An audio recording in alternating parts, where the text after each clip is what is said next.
মৰমৰ ছাত্ৰ-ছাত্ৰীসকল, আজি মই তোমালোকৰ বাবে ক্লাছ 7ৰ ছ'চিয়েল সায়েন্সৰ পাঠ 3 পৃথিৱীৰ উপৰিভাগ আৰু ইয়াৰ পৰিৱৰ্তন নামৰ পাঠটিৰ কুৱেশ্যন এনসাৰসমূহ লৈ আনিছোঁ। তোমালোকৰ এই পাঠটিৰ যিসমূহ উত্তৰ লিখা আৰু ক্ৰিয়াকলাপ আছে সেইসমূহ মই লৈ আনিছোঁ। মই তোমালোকক পেজ নাম্বাৰ সহ ইয়াত মই দিবলৈ চেষ্টা কৰিছোঁ। প্ৰথমে আছে উত্তৰ লিখা। বায়ুত আটাইতকৈ বেছি পৰিমাণে থকা গেছবিধৰ নাম। বায়ুত আটাইতকৈ বেছি পৰিমাণে থকা গেছবিধৰ নাম নাইট্ৰজেন। উদ্ভিদে খাদ্য প্ৰস্তুত কৰোঁতে কি গেছ ব্যৱহাৰ কৰে? উদ্ভিদে খাদ্য প্ৰস্তুত কৰোঁতে কাৰ্বন ডাই অক্সাইড গেছ ব্যৱহাৰ কৰে। যদি তোমালোকে ভিডিঅ'টো চাই ভাল পোৱা, লাইক, কমেণ্ট, শ্বেয়াৰ আৰু ছাবস্ক্ৰাইব কৰিবলৈ নাপাহৰিবা। দ্বিতীয় উত্তৰ লিখাত আছে বায়ুমণ্ডলৰ কোনটো স্তৰত ধুমুহা বৰষুণ আদি হয়? বায়ুমণ্ডলৰ টপস্ফিয়াৰ স্তৰত ধুমুহা বৰষুণ আদি হয়। বায়ুমণ্ডলৰ কোনটো স্তৰত অজন গেছৰ স্তৰ আছে? বায়ুমণ্ডলৰ ষ্ট্ৰেটস্ফিয়াৰ স্তৰত অজন গেছৰ স্তৰ আছে। কোনটো স্তৰৰ মাজেৰে উৰাজাহাজ চলাচল কৰিবলৈ সুবিধাজনক? বায়ুমণ্ডলৰ ষ্ট্ৰেটস্ফিয়াৰ স্তৰৰ মাজেৰে উৰাজাহাজ চলাচল কৰিবলৈ সুবিধাজনক। দ্বিতীয় ক্ৰিয়াকলাপ আছে ক্ৰিয়াকলাপ অজন স্তৰে আমাৰ কিদৰে উপকাৰ সাধে? মানে অজন স্তৰে আমাক কেনেকৈ সহায় কৰে? মানে অজন স্তৰে সূৰ্যৰ পৰা অহা ক্ষতিকাৰক অতিবেঙুনীয়া ৰশ্মি শোষণ কৰি পৃথিৱীত পৰাত বাধা দিয়ে। এনেদৰে আমাক এই স্তৰে উপকাৰ সাধে। কি বুলি কৈছে যে এই অজন স্তৰ নামৰ যিটো স্তৰ আছে সেই স্তৰটোৱে সূৰ্যৰ পৰা যি অতি বেঙুনীয়া ৰশ্মি আহে সেই ৰশ্মি অহাত মানে বাধা দিয়ে, পৃথিৱীত পৰাত বাধা দিয়ে। ষ্ট্ৰেটস্ফিয়াৰ স্তৰটোৰ বিস্তৃতি কিমান? 50ৰ পৰা 55 কিলোমিটাৰ। বায়ুমণ্ডলৰ কোনটো স্তৰত উল্কা দেখা যায়? বায়ুমণ্ডলৰ মেছস্ফিয়াৰ স্তৰত উল্কা দেখা যায়। কোনটো স্তৰে আমাক ৰেডিঅ' শুনাত সহায় কৰে? উত্তৰ থাৰ্মস্ফিয়াৰ স্তৰত। ক্ৰিয়াকলাপ 2 মেৰু অঞ্চল সদায় বৰফে আৱৰা কিয়? এই অঞ্চলবোৰত সূৰ্যৰ পোহৰ অতি কম পৰিমাণে পৰে, যাৰ ফলত ইয়াত তাপমাত্ৰা অতি কম, সেইবাবে মেৰু অঞ্চলত সদায় বৰফে আৱৰা। মেৰু অঞ্চল কি হয়? সদায় বৰফেৰে আৱৰি থাকে, কিয়নো তাত সূৰ্যৰ ৰশ্মি নপৰে, মানে একেবাৰে কম পৰে। সেইবাবে কি হয়, তাত তাপমাত্ৰাটো একেবাৰে কম আৰু তাত কি হৈ থাকে? সদায় বৰফেৰে আগুৰি থাকে। বিষুৱীয় অঞ্চলত বায়ুমণ্ডলৰ উষ্ণতা বেছি কিয়?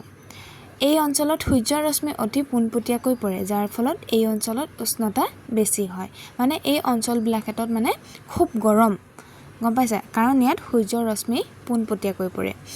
ক্ৰিয়াকলাপ 3 বিষুৱীয় অঞ্চলত সদায়ে বায়ুৰ চাপ কম কিয়?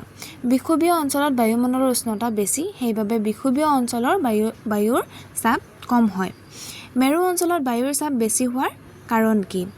মেৰু অঞ্চলত বায়ুৰ চাপ বেছি কাৰণ তাত বায়ু শীতল, গম পাইছানে? য'ত মানে বায়ুৰ চাপ কম সেই তেনেকুৱা অঞ্চলবিলাকত মানে গৰম হয়, আৰু য'ত বায়ুৰ চাপটো বেছি তেনেকুৱা অঞ্চলত মানে শীতল হয়, ঠাণ্ডা হয়। ক্ৰিয়াকলাপ 4 বতাহ কেনেকৈ এটা অঞ্চলৰ পৰা আন এটা অঞ্চললৈ বয়? বতাহ উচ্চ চাপ অঞ্চলৰ পৰা নিম্ন চাপ অঞ্চললৈ বয়। খটো হৈছে বিভিন্ন প্ৰকাৰৰ বতাহৰ নাম উদাহৰণসহ লিখা। 1 নম্বৰতে নিয়ত বতাহ। পৃথিৱীৰ উপৰিভাগত স্থায়ী উচ্চ চাপ অঞ্চলৰ পৰা নিম্ন চাপ অঞ্চললৈ নিয়মিতভাৱে যি বতাহ বলে তাকেই নিয়ত বতাহ বোলে, যেনে বাণিজ্য বতাহ, পশ্চিমা বতাহ, মেৰু বতাহ। 2 নম্বৰতে সাময়িক বতাহ। উচ্চ চাপ অঞ্চলৰ পৰা নিম্ন চাপ অঞ্চললৈ যি বতাহ বলে তাক সাময়িক বতাহ বোলে। তোমালোকে এটা কাম কৰিবাচোন, নিয়ত বতাহ, সাময়িক বতাহ এইসমূহৰ তলত আণ্ডাৰলাইন দি ল'বা। মোৰ দিবলৈ অসুবিধা হ'ল, সেইবাবে মই নিদিলোঁ, তোমালোকে আণ্ডাৰলাইন কৰি ল'বা। তাৰপিছতে ইয়াৰ সাময়িক বতাহৰ উদাহৰণসমূহ হৈছে জলবতাহ, স্থলবতাহ, মৌচুমী বতাহ আদি। 3 নম্বৰতে স্থানীয় বতাহ। কোনো অঞ্চলত স্থানীয় কাৰণৰ বাবে কোনো সময়ত বতাহ বলে। উত্তৰ ভাৰতৰ লু এনে এবিধ স্থানীয় বতাহ, মানে স্থানীয় বতাহৰ উদাহৰণটো হৈছে লু, উত্তৰ ভাৰতৰ লু। উত্তৰ লিখা আছে আকৌ বৰষুণ কেই প্ৰকাৰৰ আৰু কি? উত্তৰ বৰষুণ 4 প্ৰকাৰৰ। পৰিচলন বৰষুণ, শৈলোৎক্ষেপ বৰষুণ, ঘূৰ্ণী বৰষুণ আৰু অৰণ্য বৃষ্টি বা অৰণ্য বৰষুণ। 2 নম্বৰতে অসমত কোন মাহত বৰষুণ বেছি পৰিমাণে হয়? অসমত কোন মাহত বৰষুণ বেছি পৰিমাণে হয় সুধিছে। জুন, জুলাই, আগষ্ট, ছেপ্টেম্বৰ মাহত অসমত বেছি পৰিমাণে বৰষুণ হয়। ভূ অৱয়ব গঠন কৰা শক্তি দুটা কি? আভ্যন্তৰীণ শক্তি আৰু বাহ্যিক শক্তি। ভূমিকম্পৰ ফলত কি হ'ব পাৰে? উত্তৰ ভূমিকম্পৰ ফলত ভূপৃষ্ঠৰ কোনো ঠাই উঠি যাব পাৰে আৰু কোনো ঠাই বহি যাব পাৰে। নদীৰ গতিপথ সলনি হ'ব পাৰে আৰু নৈৰ তলিভাগ উঠি আহিব পাৰে। চুনামি কি? সাগৰৰ তলিত ভূমিকম্পৰ উৎপত্তি হ'লে সাগৰৰ পানীত প্ৰচণ্ড ঢৌৰ সৃষ্টি হয়। এনে ঢৌক চুনামি বোলে। আকৌ সেই চুনামিয়ে কি কৰে বাৰু জানানে? যেতিয়া ঢৌৰ উৎপত্তি হয় তেতিয়া একদম মানে যিবিলাক চুনামিৰ ওচৰে পাজৰে অঞ্চল আছে সেই অঞ্চলবিলাকক মানে কি কৰি নিয়ে গম পোৱা?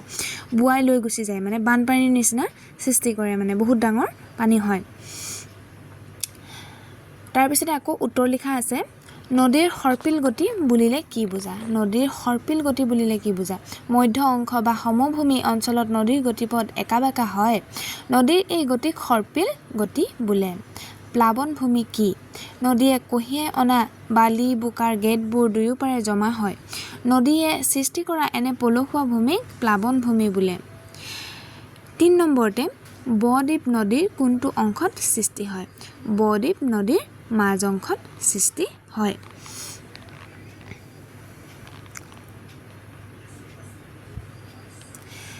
মৰুভূমিত বতাহে কেনেধৰণৰ ক্ষয় কাৰ্য কৰে? পানীৰ নিচিনাকৈ বতাহেও খনন, পৰিবহণ আৰু অৱক্ষেপণ এই তিনিওটা কাৰ্য সম্পাদন কৰে।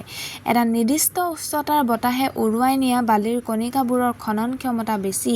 সেইবাবে মৰুভূমিৰ বুকুত থকা শিলাখণ্ডবোৰৰ এক বিশেষ উচ্চতাত বেছিকৈ ক্ষয় গৈ কাঠফুলা আকৃতিৰ শিলাৰ সৃষ্টি কৰে। বতাহৰ খনন কাৰ্যৰ ফলত সৃষ্টি হোৱা অন্য কেইটামান অৱয়ব হ'ল ইনচেলবৰ্গ, ইয়াৰডাং আদি। 2 নম্বৰতে লৱেজ বুলিলে কি বুজা? উত্তৰ মৰুভূমিৰ ক্ষুদ্ৰ ধূলিকণাবোৰ কেতিয়াবা বতাহৰ দ্বাৰা প্ৰভাৱিত হৈ বহু দূৰৈত জমা হৈ একোখন সাৰুৱা উচ্চভূমিৰ সৃষ্টি কৰে। ইয়াকে লৱেজ বোলে।